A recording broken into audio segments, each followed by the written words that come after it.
það eitt hérna, það stjórnunarkostnaður sveitarfélaga, nú verða sveitarstjórnarkostningar í vor og við skulum kannski fá það graf hérna, það borgin sker sig úr, þetta náttúrulega alveg með ólíkindum, það eins og að það sé búið sko það slík yfirbygging þarna í gangi að maður bara skilur þetta ekki, farða þessi yfir þetta? Já, þetta nú bara opinbera gögn frá hérna sambandi íslenskra sveitarfélaga sem eru mjög ítarleg gögn rekstur sveitarfélaga niður í nokkra dítil og það meira sér eitt liður þar sem hérna skrifstofu sveitarfélaga kostnaður við hana og hann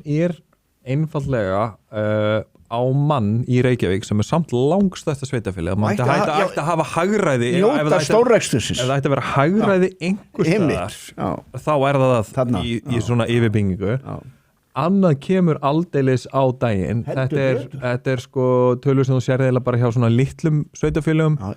þú veist, jú, það einhver minna, þú veist, ég var að sko til þess að Vestmannaeyjabær, með alltaf miklu minna sveitafélag, með og minn en öll þessi sveitafélag þarna, hann með hann einhvers staðar 70 eitthvað á mann, en svo náttúrulega sko, þetta væri bara áhugavert ef einhver væri bara svona einhver myndi bara taka sér til og reyna aðeins að útskýra þetta, af því að þetta eru eiginlega alveg galnar tölur og til að leyfa Reykjavíkurborg aðeins að njóta vafas að þá velti maður fyrir sig hversu mikið af þessum mun skýrist að því að það bara mismunandi hvernig alls konar kostnaður bókfærður. Hann á einhverju svona yfirskrifstofu eða hann í einhverju undirstofnun? Kostnaðurinn svo sami og ég ekki að segja að ég verið eitthvað að reyna að svindla á kerfinu, þetta bara einhvern veginn mismunandi hvernig þetta flokkast milli sveitafélaga en ég man eftir ég sá fyrst þessa tölu fyrir löngu síðan, hann var bara eitt frambjóðandi hjá Viðreisn, hérna Róbert sem að benti á þetta nýlega og það hefur enginn hrakið það þannig að ég bara, ef að þetta rangt að Reykjavíkurborg sé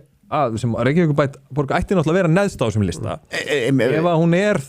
þar þá bara er ég alveg tilbúin að hlusta og bara ég vona þessi þannig sem skattgreiðandi í Reykjavík Er það stytting vinnuvikunar? Það er hlaðið inn fólk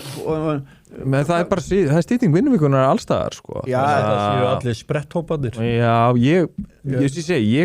ég átta mig ekki á þessu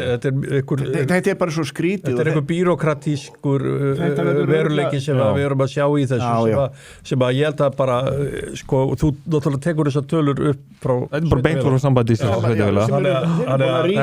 þetta er einföld deiling sko, það ekki meiri útreikningar en það Reykjavíkurborg hlýtur að þurfa að útskýra þetta Já, þetta verður tekist á þetta í borgarstjórnarkosningunum sem verða og sveitarstjórnarkosningunum sem verða núna